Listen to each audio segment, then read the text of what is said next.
Okay, here we go to bout number 2. This bout in 165-pound open division, they'll box 3 two-minute rounds. Introducing first, he's boxing out of the blue corner, and he represents Galvin's gym.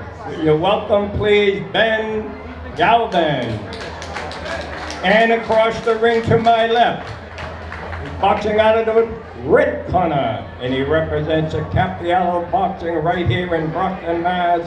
Welcome, please, Tony Markusic.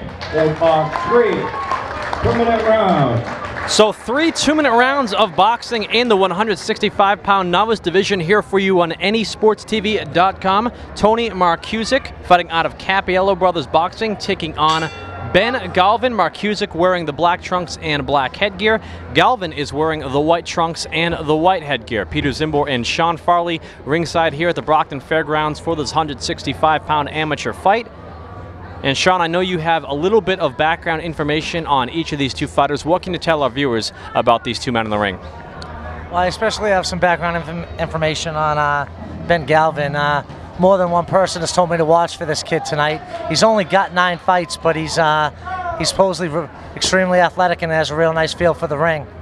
He actually has 9 fights and his opponent has 13, but right off the bat here, to me, he looks to be the better seasoned of the two. Sometimes fights can be deceiving, Pete. You know, it's often, you know, how much gym time you've had and, you know, what extent do your trainers, you know, do they get you the high-level sparring, the proper sparring? Somebody was telling me Ben Galvin has been down to Manfredo's, where you're not going to get much better sparring than that, and all in New England. That's pretty much, you know, the mecca for sparring in New England.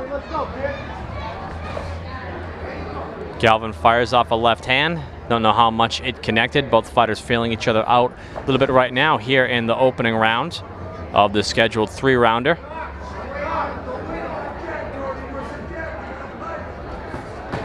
Nice left hand by Galvin. Hits Markusic on the side of the head, but Markusic comes back. Wide punches from Markusic, but he's aggressive nevertheless.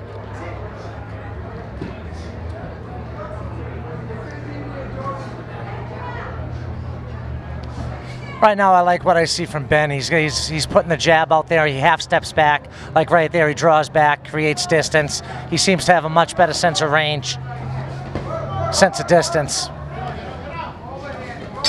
Let him go, Tony. Let him go. Well, round 1 comes to a conclusion between Ben Galvin out of the blue corner in the white trunks and Tony Markusic out of the red corner in the black trunks. You're watching anysportstv.com. Peter Zimbor and Sean Farley ringside calling the action. Markusic with Mike Cappiello in his corner. Mike Cappiello wearing quite a few hats here tonight. He participated in a wheelchair boxing exhibition earlier on tonight. He was the matchmaker of the show, and right now he's working Tony Markusic's corner. Yeah, Mike gives his heart to the amateur fight game. He always has, and you know, boxing means so much to him, and especially right here in Brockton. Mike Cappiello, a former junior lightweight contender in the early to mid-1990s. His brother Rich Cappiello, also a well-respected boxing promoter for many years, who most notably brought Irish heavyweight Kevin McBride to defeat Mike Tyson in what would be Mike Tyson's final fight. Rich Cappiello now a matchmaker on the New England scene. Round 2 of the scheduled 3-rounder between Markusic and Galvin. Once again, it's Galvin in the white trunks, Markusic in the black trunks. Galvin in a corner, tries to circle his way out. Nice left hand by Markusic. As soon as he fires off the left hand, though, he drops his hands to his side. Galvin did not capitalize on the moment, just sort of let it slide. One thing I'd like to see Markusic do is cut the ring off, Pete. He's kind of falling straight in rather than cutting the ring off and killing his escape routes a little bit. And I'd like to also see him double that jab to close the gap. He's kind of just walking in with the single jab, and he's somewhat predictable, although he's strong in his game. Nice jab by Galvin. Again, in combination, and he gets out. He gets off and he gets out. It's the type of style that can have a lot of success in the amateurs. Galvin up against the ropes. Markusic trying to keep him on the ropes, almost using his body to push him there. But it looks like it's Galvin doing most of the work on the inside as he fights his way out of the predicament of being on the ropes.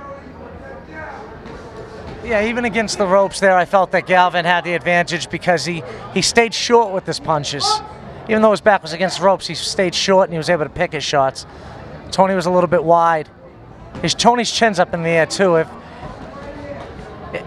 If Ben Galvin keeps punching in combination, I think he's going to be able to eventually start to catch him a lot more because Tony's chin is a little high in the air. See, like right in here, Tony's keeping his punches much shorter, Pete. And he's picking them better. There's blood coming from somewhere. I can see it on Tony's tank top. Well, round 2 comes to a conclusion as we'll try to take a look at both fighters and find out where that blood is coming from. I believe it is coming from the nose of Tony Markusic and trickling onto his tank top, as you mentioned.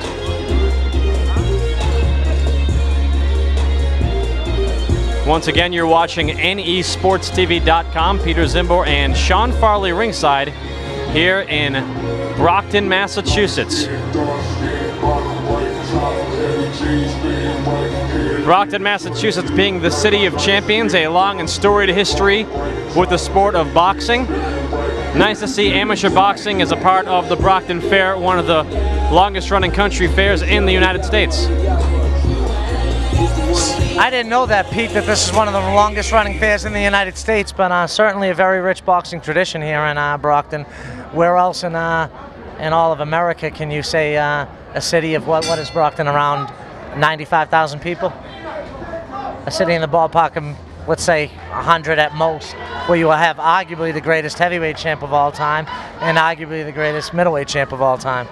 Marciano never lost a fight, and Marvin Hagler, you know, although he doesn't have the title defense record, he reigned undisputed in an era where I felt the middleweight division was, you know, one of the best eras in the middleweight division. And, you know, for a city this size to have the 2 most prestigious weight classes and to have arguably the best fighters in their respective weight classes, that says a lot about Brockton. Tough city, and we've got some tough fighters in the ring right now. Tony Markusic and Ben Galvin going at it. You mentioned that Marvin Hagler reigned supreme in the middleweight division amongst a good era of middleweights, a great era of middleweights. Perhaps that era was... Good body shot by Ben Galvin there. Excellent body shot by Ben Galvin. He's starting to touch him with beautiful left hooks to the body. You may see him start to take some steam out of him right here.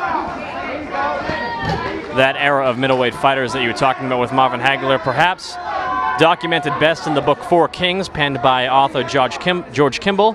George Kimball recently passing away. Nice left hand by Galvin here in the 3rd and final round, as both fighters really picking up the pace in the final stanza of this fight. And look at Markusic as the blood coming out of his nose becoming a bit more noticeable as another left hand from Galvin cracks him. You see there, Pete, just as I said, Tony's chin has a tendency to be a little high. You know, I ask my fighters that I work with to tip their cap, meaning which will keep their chin low. His chin is flagging up in the air a little bit, and he caught a beautiful left hook because of that. Both guys are fighting hard, though. Tony's fighting extremely hard. He's, for the most part, the aggressor. I just think that Ben Galvin's been the cleaner and more effective puncher, sharper puncher, if you will.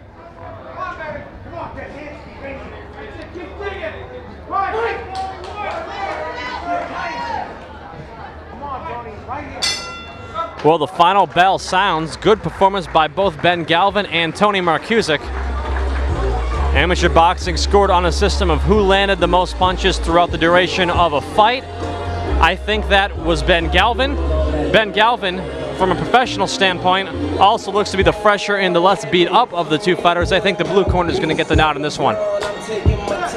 It was a competitive fight, but I don't see it as a fight that could go either way. I thought Ben Galvin hands down won the fight. I thought he landed the cleaner, more effective shots, and like I said, that's what better ring generalship, more clean, effective shots, and I couldn't see it going. Competitive fight and tough fight, but I thought clear cut for Ben Galvin.